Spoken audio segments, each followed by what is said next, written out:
You may have heard the name, Cyrus. Everyone from an American Secretary of State to a Christian saint have been named after him. But who was the person behind the name? Well, Cyrus was the first of the great conquerors. 200 years before Alexander and 500 years before Julius Caesar, Cyrus carved out the Persian Empire from scratch. He was born to a small Persian kinglet and his queen as Kurush. The Greeks called him Kyros, which the Romans then pronounced Syros, before finally ending up Cyrus in English. But Cyrus's name traveled west, not because of his military conquests, but because he was also a biblical figure. The same Cyrus is mentioned in the Old Testament as freeing the Jews from slavery in the ancient city of Babylon after he conquered it in 539 BCE, which is why Cyrus is the only non-Jewish person ever to be given the title Messiah by the Jewish people. In fact, Cyrus is one of the few people in history who was celebrated for both his military strategy and his justice, two very contradictory qualities. His resemblance to Europe's greatest heroic legend, King Arthur, is not entirely coincidental. So why has a film about this just warrior never been made? Well, maybe because Cyrus became politically incorrect in the West and religiously incorrect in the East. So with no other takers, we set out to make the first comprehensive film about this forgotten figure of history. This film took so long to make that the ages of some people featured in this film, including myself, fluctuate from scene to scene. So join us as we go back in time in search of Cyrus the Great.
From the fall of Egypt until the rise of Greece, some 800 years of history goes virtually untold.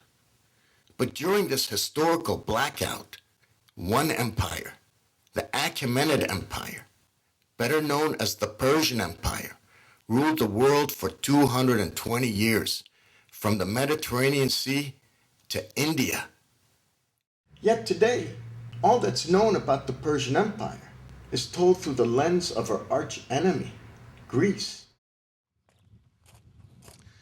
In the West, we're taught early on that the Persian Empire was a ruthless power bent on enslaving all of Greece.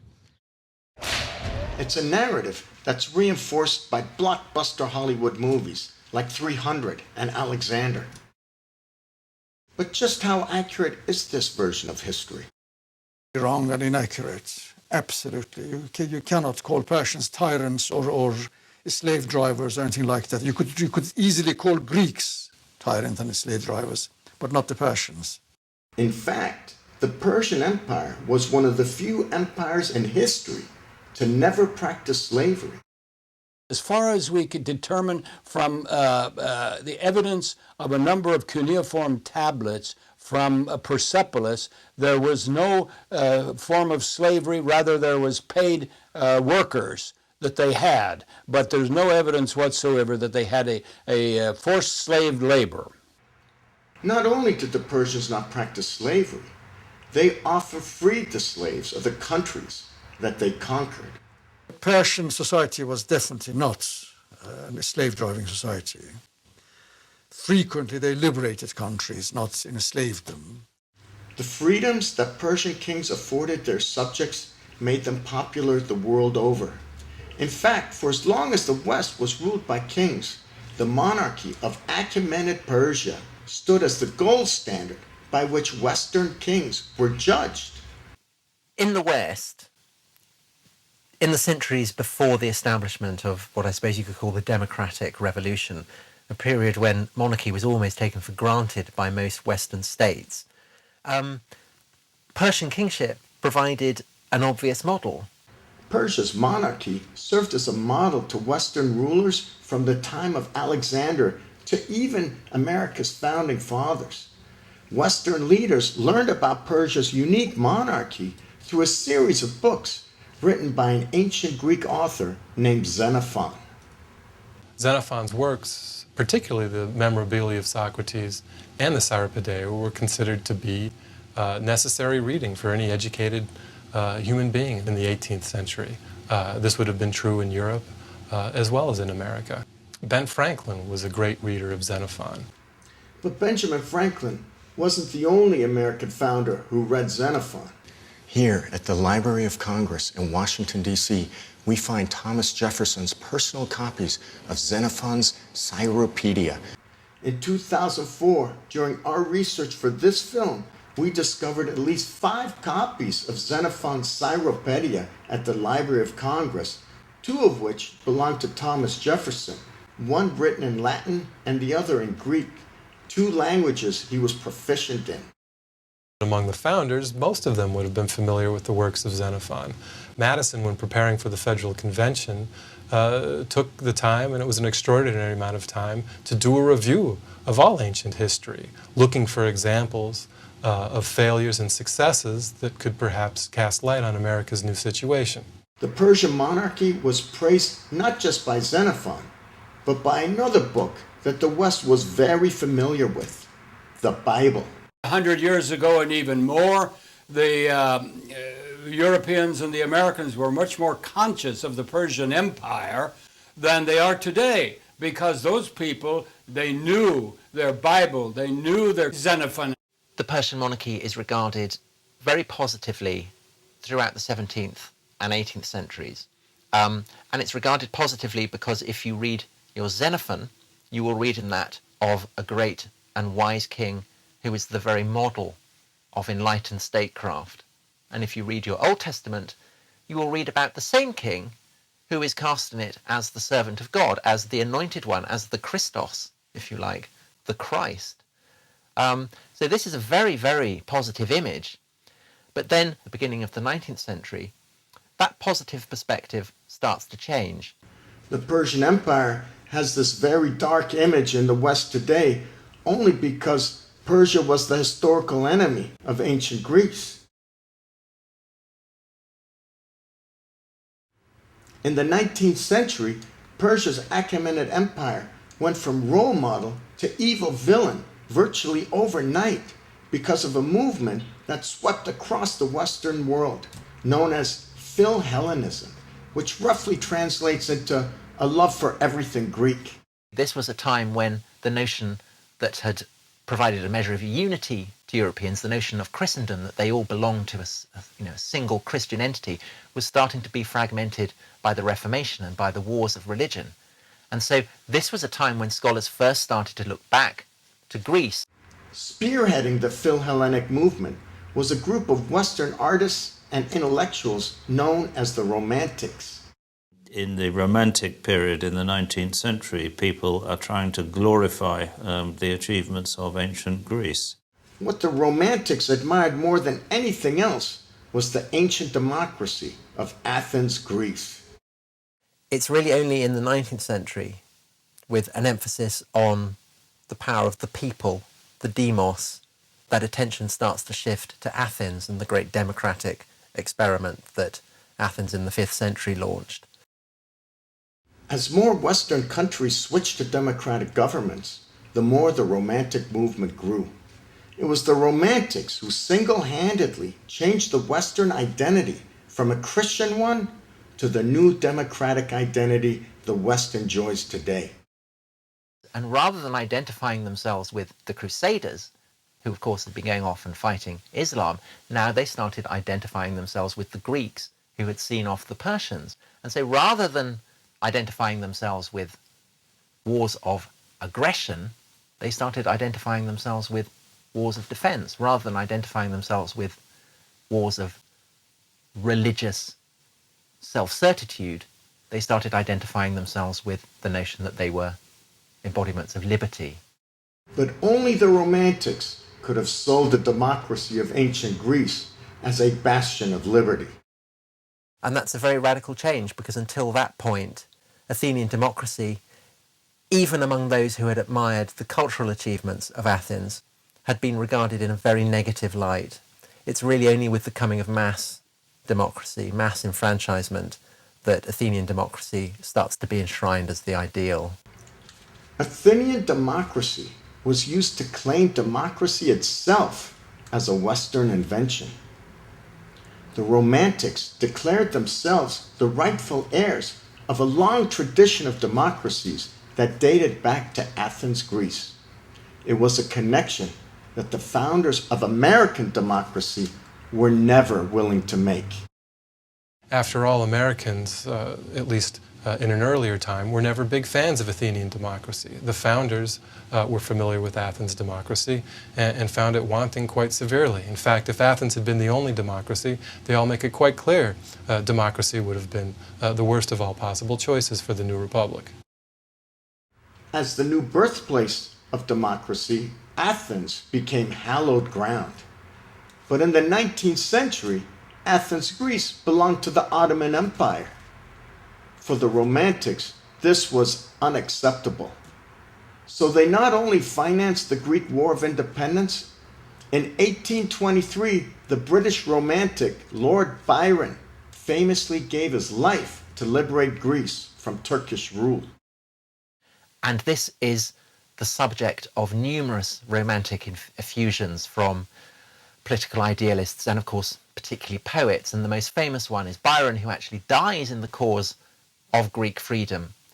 And so from that point on, really, the idea of the ancient Greeks standing alone against an Oriental monarchy becomes a model for nationalists and lovers of liberty in the 19th century. And that really puts paid to the reputation of the Persian monarchy. Along with the reputation of Persia, so went the reputation of the classical Greek author, Xenophon. Xenophon falls completely out of favor in the 19th and 20th century. Up until that time, he'd been considered as a wise man. Milton calls him the equal of the divine Plato. Part of the reason why Xenophon becomes unpopular in a democratic age is because he glorifies monarchy. Now was the time for a new teller of history.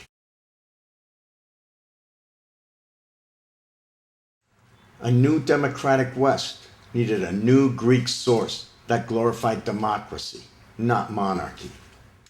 Enter Herodotus. Not only was Herodotus an outspoken supporter of Greek democracy, he offered an added bonus. For an industrialized West seeking a divorce from an Islamic East, Herodotus was the perfect father of history. Well, the first person who wanted to separate East and West was Herodotus, who describes Europe as against Asia. And those were that's the beginning and father of history who called it that. If the Romantic movement had been a religion, then Herodotus would have been its prophet. I think Herodotus was more the theorist of division rather than the theorist of unity. I think that was the beginning of this separation and differentiation of the Orient and the Occident. Our only negative image of ancient Persia comes to us almost exclusively from Herodotus.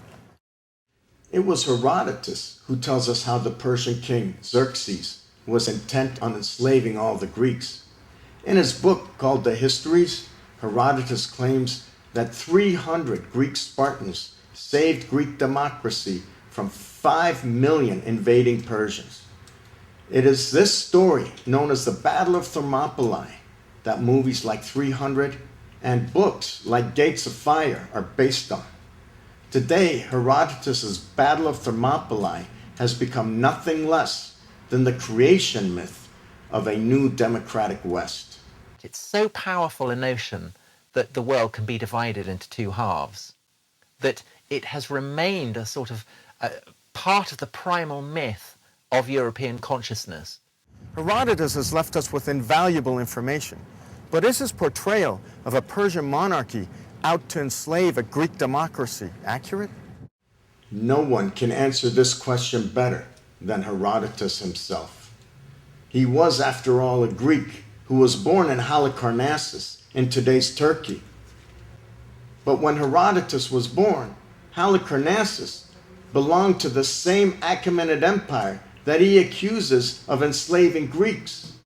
He grew up in Halicarnassus within the widespread Achaemenid Empire, and he, for as long as he had lived and long before he was born, this vast area had been within the dominions of the Achaemenid king. Herodotus even tells us about his travels throughout the Persian Empire. Herodotus himself was absolutely free to travel any part of the Persian Empire that he wished so. And he did so with the possible exception of Iranian homeland. And when he travels within the Persian Empire, there is no question of Persians actually even practicing slavery. But if the Persians weren't practicing slavery, why did they invade mainland Greece? I don't actually myself believe that there was ever any serious intention on the part of the Persian kings to conquer and occupy mainland Greece. The only reason for this invasion of Greece was because of Greek interference in affairs in Asia Minor. And in fact, I think it was more or less successful in a sense, the invasion, because after that there's very little interference, in fact, on the Asiatic mainland. The Persians invaded Athens because Athens had sponsored the burning of the Persian city of Sardis. The Greeks had been carrying out terrorist attacks on Persian holdings for decades, from pirating Persian ships passing through the Bosphorus and Hellespont, to attacking Persian garrisons, to stoking rebellion among Greeks living inside the Persian Empire. But what finally forced the Persians to invade Athens was when a Greek by the name of Aristogorus set fire to Sardis, the westernmost capital of the Persian Empire. These are the remaining pillars that once held up the massive wall that once surrounded the entire city of Sardis. Herodotus himself tells us that the fire Aristogorus set trapped the entire population of Sardis in a ring of fire. There is a temptation among Americans, as there were for the British in our own imperial heyday, to identify themselves with the Athenians because we like to see ourselves as being democracies. But actually, I think that, speaking in geopolitical terms at any rate, the real parallel, if you want to find an ancient parallel to America's role now, it's not with Athens, it's with Persia. And the problems that America faces as a superpower are pretty similar to those that the Persians faced. And if you want to understand why the Persians invaded Greece, they felt that there would never be peace in Ionia, in the northwest frontier of their empire, while there was this mountainous redoubt of terrorist states across the Aegean. They saw Athens, they saw Sparta as nests of terrorists. But more than that, they regarded the Athenians and the Spartans as belonging essentially to an axis of evil. They saw it in moral terms. To the Persians, order was synonymous with truth. They had the same word for it, arta. And so they saw their own empire as being representative not just of political order, but of moral order as well. And therefore anyone who opposed them was not just a terrorist, but was evil. It's Herodotus' blatant misrepresentation of what everyone knew to be true that made him so unpopular with his own fellow Greeks. Well, I'm I'm personally a great fan of Herodotus because we owe him so much, really. The largest volume of early Persian history comes from his pen. I think we have to divide his life. I mean, he was born a Persian subject, obviously. He was born in Halikarnassos and expressed his opinions relatively more pro-Persian.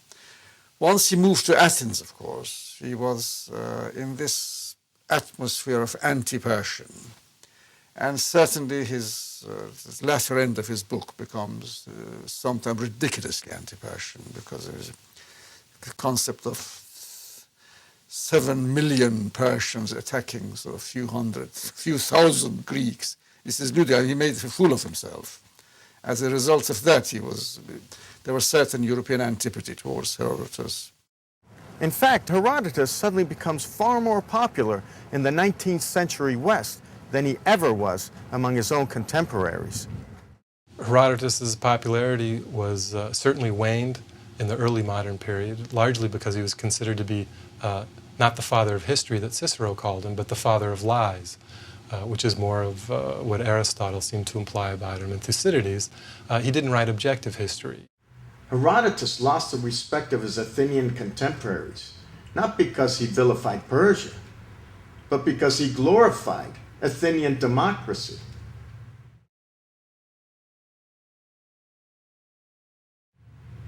Herodotus promoted Athenian democracy to the same people who had to live in it every day and knew firsthand that what he was writing simply wasn't true. Well, we are so habituated to regarding Athenian democracy as a model, as the ideal political framework for government, that it's startling to realize that actually we don't have a defense of democracy from the golden age of Athens. Not too many people defended it because many of those who criticized Athenian democracy were put to death. That was really a worse offense. In certain cases, you got death penalty for that. It was really as claustrophobic as that, the atmosphere. What made the democracy of ancient Athens so dangerous was that it was a pure democracy, also called a direct democracy. A direct democracy is when every citizen has the right to vote on every government decision. The Athenian notion of democracy under Pericles is much more radical than ours.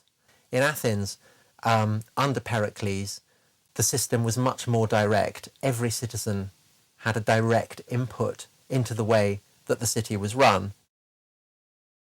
When every citizen is allowed to vote on every government decision, the majority always wins. When the majority always wins, they can and always will oppress the rights of the minority.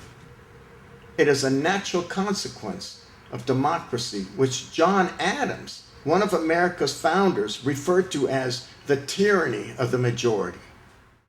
The tyranny of the majority it generally applies to a democracy whereby, because it is decided by the votes of the majority, those who are in the minority will find their wishes being overridden. This was the democracy of ancient Athens. The Athenian assembly could be made up of as many as 60,000 citizens. These citizen voters sentenced more innocent people to death than any Achaemenian monarch. This is what the founders of American democracy understood, which the Romantics did not. Well, for the Athenians, democracy meant direct political participation of the people in governing the affairs of the city. Whereas for the founders, they actually boast that one of the great virtues of the American Constitution is the complete exclusion of the people from participation in any collective capacity whatsoever through our political institutions, because anything short of that is incompatible with security of rights and protection of property. The tyranny of the Athenian assembly is the reason most democracies today are representative democracies. They may be called democracies, but in a representative democracy, citizens are at least one vote removed from the levers of power. In representative democracies, citizens can only vote for people who will vote on their behalf. We have representative democracy. We elect representatives who then pass laws on our behalf. Athenian democracy was, in a sense, if you like, much more authentically democratic. It gave power far more completely to the people. But giving power so completely to the people turned the Athenian assembly into an unpredictable mob. No one knew on whom the passions of the mob would turn next. The ancient Greek historian Thucydides writes that Athenians lived, quote, always in fear and took everything suspiciously, unquote. Among the few who dared speak out against the Athenian assembly were the greatest minds of Athens. So Thucydides, Socrates, Plato are all profoundly negative towards Athenian democracy, and the criticisms that they make of it, that the people are easily swayed by demagogues, that they will commit themselves to courses of action that ultimately prove disastrous, that it is easier to sway a mob than it is a few wise men.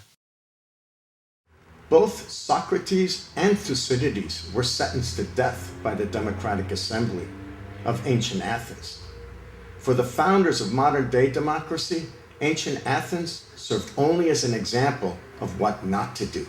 For the founders, Athenian democracy was about the worst form of democracy one could possibly imagine. In the Federalist Papers, if every Athenian had been a Socrates, every Athenian assembly would still have been a mob. The kind of collective participation in political life was understood by the founders to be antithetical to the protection of rights, among them the right to life, liberty, and the secure enjoyment of one's property. And the protection of rights is something Persia's monarchy had that Athenian democracy did not. There's no freedom of expression. I mean, the only people who could do that were the exiles who could run away from Athens. And there were hundreds of them, of course. Hundreds of great intellectuals run away from Greece and settled in court of the Persian emperor. It was a democratic agenda that caused Persia's historic fall from Western grace. But the West wasn't the only powerful force to deny Achaemenid Persia its rightful place in history. The East not only suppressed the history of Persia, but tried to wipe it out completely.